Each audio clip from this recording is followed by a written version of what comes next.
দিন দিন নিলয় আলমগীর ও জান্নাতুল সুমাইয়া হিমির একাধিক নাটকের শুটিং দৃশ্য ঘিরে তৈরি হয়েছে তীব্র আলোচনা।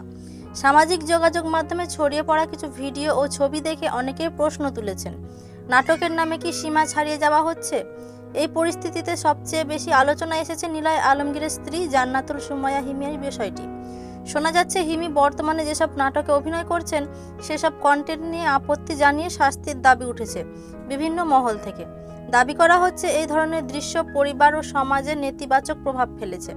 ভাইরাল হওয়া দৃশ্যগুলো দেখে অনেকে মনে করেছেন এগুলো পরিকল্পিতভাবে বিতর্ক তৈরি করছে। ফলে বিষয়টি শুধু বিনোদনের মধ্যে সীমাবদ্ধ নেই, পৌঁছে গেছে সামাজিক ও নৈতিক আলোচনায়।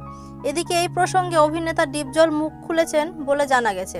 তিনি বলেছেন, নাটকের নামে আপত্তিকর দৃশ্য তৈরি ও ছড়ানো হলে তার বিরুদ্ধে আইনগত ব্যবস্থা নেওয়া উচিত, কারণ এসব কন্টেন্ট দেখে বর্তমান প্রজন্ম ভুল শিক্ষা নিতে পারে। তবে সবশেষে যে তথ্যটি জানা গেছে সেটি হলো, এইসব দৃশ্য আসলে চলমান নাটকের শুটিংয়ের অংশ।